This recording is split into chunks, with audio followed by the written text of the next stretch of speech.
ప్రతి ఒక్క రైతుని అడగండి, ఒక్క రూపాయి ఇవాళంతా ఇక్కడ వచ్చిన రైతులు తలకాయ పెట్టుకొని ఒక్క రూపాయి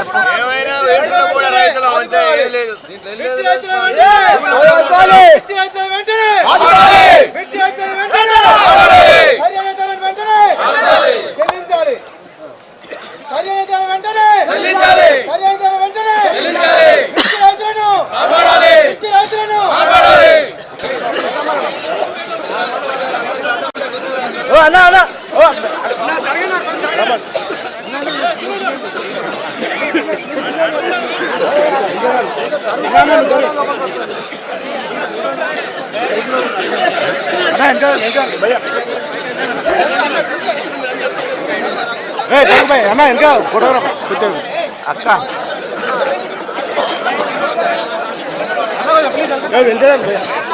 ఇంకా అలా ఎంత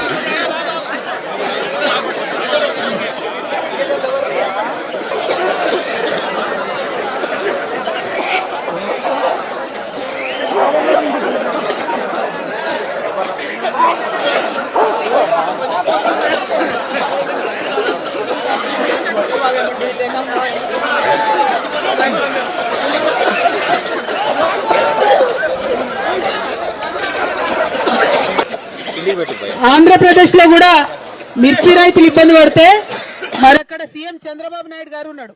ఆయన ఢిల్లీకి పోయిండు, లొల్లి లొల్లి చేసిండు కేంద్ర మంత్రుల్ని పట్టుకొని. ఇక్కడ మన సీఎం ఉన్నాడు రేవంత్ రెడ్డి గారు. ఆయన కనీసం మిర్చి రైతుల గురించి ఒక మాట కూడా మాట్లాడతలేడు. మాట్లాడాలన్నా వద్దా? న్యాయమా కాదా? మనం ఏమైనా గొంతమ్మ కోరికలు అడుగుతున్నామా? కొండ మీద కోతిని తెమ్మంటున్నామా? ఏమడుగుతున్నాం? మద్దతు ధరనే అడుగుతున్నాం.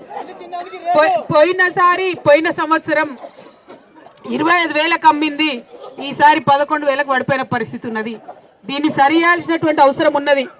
నేను కే సముద్రం మిర్చి యార్డ్ నుండి ముఖ్యమంత్రి గారిని డిమాండ్ చేస్తా ఉన్నాను. ఖచ్చితంగా మీరు ఢిల్లీకి పోతారా, మోడీ గారు కాలు పట్టుకుంటారా, ఏం చేస్తారో మాకు సంబంధం లేదు, కానీ ఖచ్చితంగా మద్దతు ధర కావాల్సిందే. 25,000 లేని గిట్టుబాటు అయ్యే పరిస్థితి లేదు. ఇప్పటిదాకా రైతులందరితో మాట్లాడుతుంటే వాళ్ళు చెప్పింది అదే. 1 ఎకరం మిర్చి పంట సాగు చేయాలంటే 2 లక్షల రూపాయలు అవుతుంది. కనీసం మిర్చి పంట తెంపాలంటే కూడా, ఖాతాకొచ్చింది తెంపాలంటే కూడా కిలో 15 రూపాయలు పట్టుకున్నా కూడా 40-50 వేలు మినిమం అయ్యేటటువంటి పరిస్థితి ఉన్నది. మరి అటువంటి పరిస్థితులలో మన గిట్టుబాటు కాని ధరకు అమ్ముడైతే చాలా ఇబ్బందికరంగా ఉంటది. కాబట్టి ప్రభుత్వం తక్షణమే చర్యలు తీసుకోవాలని చెప్పి నేను కోరుతా ఉన్నాను. ఇవాళ మీకు తెలిసి ఇక్కడ చాలా మంది మీరు ఇక్కడ లోకల్లోనే ఉన్నారు. ఇక్కడ లోకల్లో మీ నాయకుడు వేం నరేందర్ రెడ్డి అని ఉన్నాడు, తెలుసా? మరి ఆయన మొత్తం పొద్దుగాల నుండి సాయంత్రం దాకా ముఖ్యమంత్రి చుట్టూ తిరుగుతుంటాడు. అన్ని ఫోటోలలో ఏ ఫోటోలు చూసినా ఆయనే కనబడుతుంటాడు. ఎంత అనుబంధం అంటే వాళ్ళది. ఓటుకు నోటు కేసులో కూడా A1, A2, A3 మీ కే సముద్రం పేరు మొత్తం జెండా ఎగురుతుంది అంటదా, అవునా కాదా? అయినా మన కే సముద్రం మిర్చి రైతుల కష్టం చెప్పడానికి వేం నరేందర్ రెడ్డికి 1 నిమిషం దొరుకుతలేదా? మీరు ఆ విషయం ఆలోచించాలి. నేనేమంటున్నా అంటే ఇవాళ మనం మిర్చి రైతులం ఇక్కడ ఇబ్బంది పడుతున్నాం, పసుపు రైతులు ఇబ్బంది పడుతున్నాం. గా టనల్ల ముఖ్యమంత్రి సొంత జిల్లాల గా టనల్ కూలిపోయి ఇరిగేషన్ ప్రాజెక్ట్ చేయరాక వీళ్లకు 8 మంది కూలీలు ఇరుక్కపోయి ఉన్నారు. అక్కడ వాళ్ళు ఇబ్బంది పడుతున్నారు. ఇవి ఏమి చూడకుండా ఏం చేస్తుండే ముఖ్యమంత్రి గారు? ఎలక్షన్ ప్రచారానికి పోయిండట నిజామాబాద్కు. ఇక నేను ఏడవాలనా నవ్వాలనా, మన ఏదో పని పాత్ర పెట్టి జాతర పోయింది అన్నట్టు ఉన్నది కథ అన్నట్టు.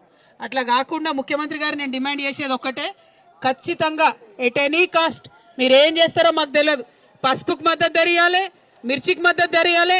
దానికోసం ముఖ్యమంత్రి రెడ్డి గారు ప్రయత్నం చేయాలి, రేవంత్ రెడ్డి గారు అని మీ అందరి తరఫున నేను డిమాండ్ చేస్తా ఉన్నా. మరి మీరందరూ కేసీఆర్ గారిని గుర్తు చేసిరు ఇప్పటిదాకా. వారు ఉన్నప్పుడే, వారు నీళ్ళు ఇచ్చినప్పుడే మాకంతా కూడా బరకత్ అయింది, పంటలు వండింది. ఇవాళ వాగెండిపోయిన పరిస్థితి ఉన్నది. ఇక్కడ మనకు నీళ్ళు ఇచ్చేటటువంటి తెలియలేదు ఈ ప్రభుత్వానికి. పక్కపొంటి విలేజ్ లో కూడా నీళ్ళు రాని పరిస్థితి. ఎందుకోసమో తెలుసా?